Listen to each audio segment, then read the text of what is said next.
Those big time YouTubers who have been flight attendants for years have paid their dues. They've done their time, they've been on reserve, they've already had those lackluster trips. So don't be fooled. They have put in the time and they now have the leverage and the flexibility to create the schedule that they want. In today's video, I'm going to show you what to look for when picking up trips.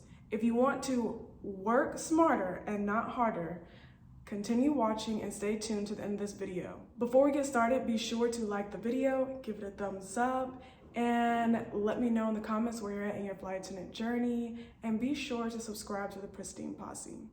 In today's video, we're going to use the example of would you rather have an overnight in Bismarck, North Dakota, or Las Vegas, Nevada? Now, before you answer this question, let's dissect what's going on in each trip. I'm gonna go ahead and insert a better description of trip A, which is gonna be Bismarck, and trip B, which is gonna be Las Vegas, Nevada, right here. All right, so here we have the Bismarck, North Dakota flight. Report time is 1, and you'll be done at 6 p.m. because there's a time difference in Bismarck. So you have 2 flights, and then it's gonna be 6 hours credit. And then the next day, you have to go from Bismarck back to Dallas at 10 a.m. Then over here, we have the Las Vegas, Nevada trip. That starts at 12 p.m. report time. You won't be done until 21:59, which is 9:59 p.m., basically 10 p.m. And you have 4 flights. A 3-hour sit in between your last flight to Las Vegas. And it's going to be a total of 4 hours and 30 minutes of credit. Then the next day you have to get up and report to the airport at 8 a.m. to go from Las Vegas to DFW. Yeah, so it's going to be trip A. This will be trip B. So which one would you do? Fun night in Las Vegas or fun night in Bismarck?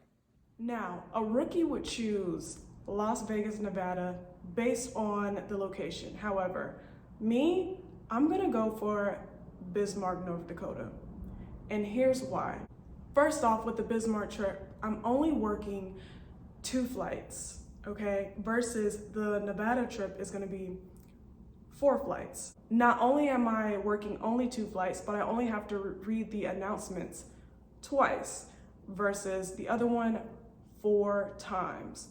Takeoff and landing does take a toll on your body. So if I had to choose, I would rather do it 2 times in a day than 4 times in a day. You also have to take into account of your duty time, which is basically all of the hours that you are working within that day. This will consist of your report time, because you have to report early to work to set up the aircraft and make sure everything is there and ready for work.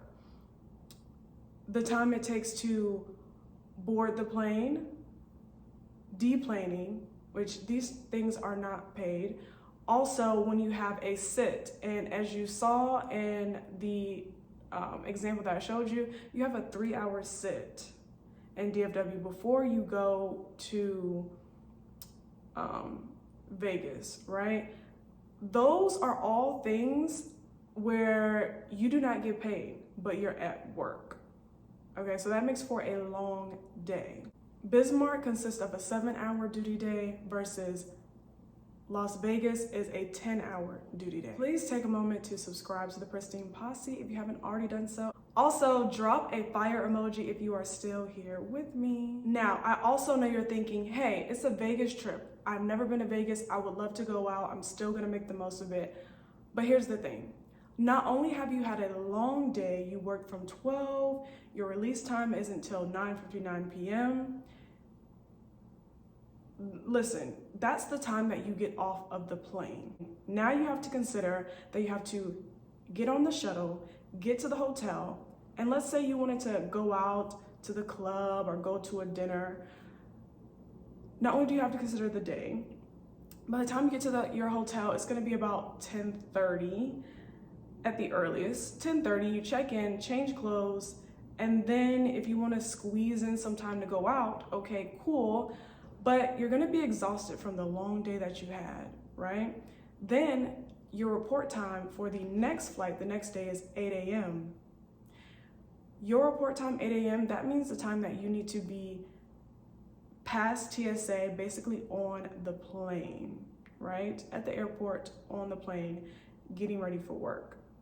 So you have to be up well before 8 a.m. You have to get ready for work, come downstairs, go to the shuttle, get on the shuttle, then get to the airport.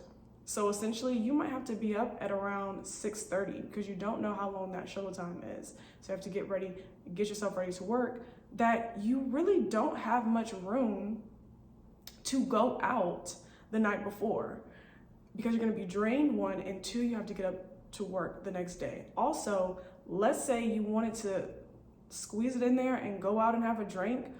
We have a certain number of hours where alcohol cannot be in our system because we can be drug tested at any time for drugs and or alcohol. So if you get to the hotel 10:30 and then you decide to go out by, let's say, 11:30, you have a very small window. I believe it's maybe 7 hours before work. So it's like you can't even really enjoy yourself if you were planning to.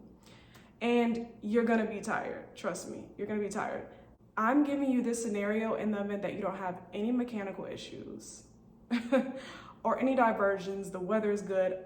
That's a perfect scenario that you are released at 9:59 p.m. So yes, Vegas sounds good, but honey, you're doing so much work and you're not even going to enjoy Vegas. Versus in Bismarck, you only do 2 flights, then you have a long time in Bismarck to rest, regroup, do whatever you want, possibly explore Bismarck, and then you have a report at 10 a.m. the next day, then you come home.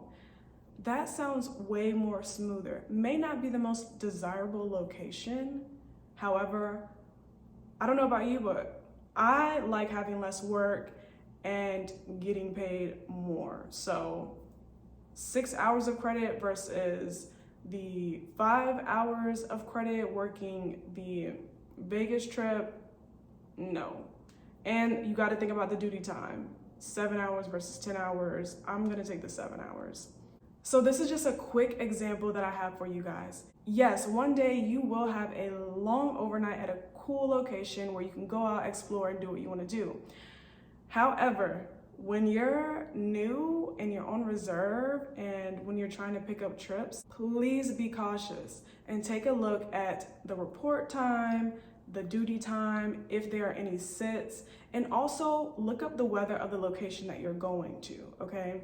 Because most of the time when you see trips on open time, or if you work for a different airline, a place where you can pick up trips, sometimes the person who dropped the trip, sometimes the line holder who dropped the trip dropped it because there's severe weather in the location they're going to, or there's an event, let's say the Super Bowl. So please, please, please check for all these things, especially the weather, because there is a possibility that you can get stuck there for more than you anticipated, and then you're ending up, then you will have to spend more money to compensate for the days that you're there with food and anything else you may need for those extra days that you may be there. That's all I got for you guys. I hope you guys enjoyed this video and you have a little more clarity when picking up trips.